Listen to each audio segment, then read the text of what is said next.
আজকে আমি তেলাকুচা পাতার ভাজির সাথে কচি আম পাতা আর মরিচের ভর্তা দিয়ে খেয়েছি। এই খাবারটি আমি এই যে নতুন খেলাম সেটা কিন্তু না, প্রায় সময় কিন্তু আমি খেয়ে থাকি।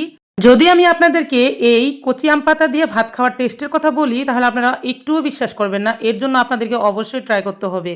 আজকের ভিডিওটি যদি কোনো রকম স্কিপ করে যান তাহলে কিন্তু আপনার আনাচায় কানাচায় পড়ে থাকা এই তেলাকুচা পাতার উপকারিতা সম্পর্কে কিছুই জানতে পারবেন না। তাই ভিডিওটি স্কিপ না করে দেখতে থাকুন। তেলাকুচা এদেশে একটি অত্যন্ত পরিচিত ও ঔষধি গুণসম্পন্ন লতা জাতীয় উদ্ভিদ।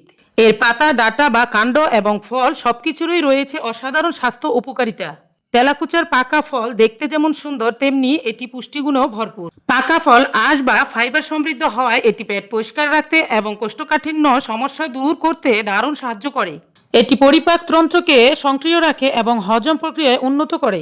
পাকা ফলে রয়েছে প্রচুর পরিমাণ অ্যান্টিঅক্সিডেন্ট যা শরীরের রোগ প্রতিরোধ ক্ষমতা বাড়াতে সাহায্য করে এবং ত্বক ভালো রাখে। তেলাকুচার কচি পাতা এবং কাণ্ড বা লতা ভাজি, চচ্চড়ি কিংবা ভর্তা করে খাওয়ার প্রচলন বহু পুরনো। এটি শরীরের জন্য ভীষণ উপকারী। তেলাকুচা পাতার প্রধান ও সবচেয়ে পরিচিত গুণ হলো এটি রক্তে সুগার বা সুগারের মাত্রা নিয়ন্ত্রণ রাখতে সাহায্য করে। এটি লিভার বা যকৃতের কার্যক্ষমতা বাড়াতে এবং লিভারকে ডিটক্সিফাই দূষিত পদার্থ দূর করতে সাহায্য করে। তেলাকুচার পাতায় ভালো পরিমাণে আয়রন থাকে যা শরীরের রক্ত স্বল্পতা দূর করতে ভূমিকা রাখে। অন্যান্য প্রচলিত ঔষধি ব্যবহার খাবারের পাশাপাশি গ্রাম অঞ্চলে এর কিছু প্রচলিত ঔষধি ব্যবহার রয়েছে। ফোড়া বা ত্বকের কোনো ইনফেকশন হলে তেলাকুচা পাতা বেটে প্রলেপ দিলে দ্রুত আরাম পাওয়া যায়।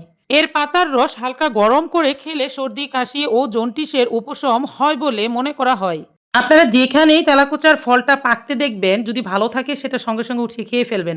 এটার এতটাই উপকারিতা আমি তো আপনাদেরকে সব কিছু বলেই দিলাম।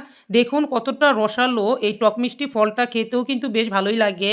আপনারা একবার খেলে বুঝতে পারবেন পাকা ফলের গুণাগুণের কিন্তু শেষ নেই উপকারিতার। তার জন্য দেখুন আমি ছুলে কিন্তু সাথে সাথে খেয়ে নিচ্ছি। যেহেতু এটা ফাইবার জাতীয় একটা খাবার অবশ্যই আমাদেরকে খেতেই হবে।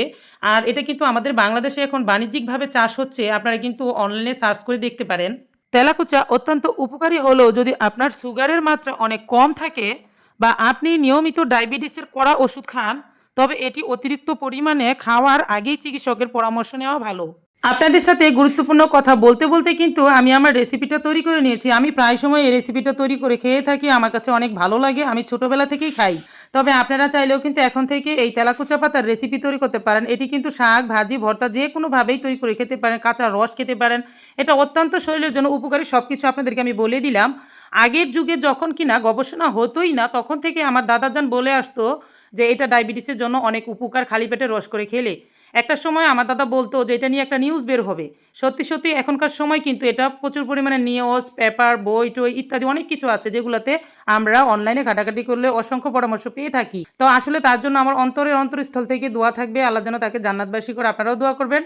আপনারা বিশ্বাস করবেন না, আমি যখন এই তেলাকুচা ভাজি দিয়ে ভাতটা ট্রাই করি আমার কাছে এত ভালো লাগে, সাথে সাথে কিন্তু আমার মেয়েও শিখে ফেলেছে। ও আমার এই ভাজির জন্য সবসময় প্রস্তুত থাকে কখন আমি ওকে ভাজি দিয়ে ভাত খাওয়াই দিব।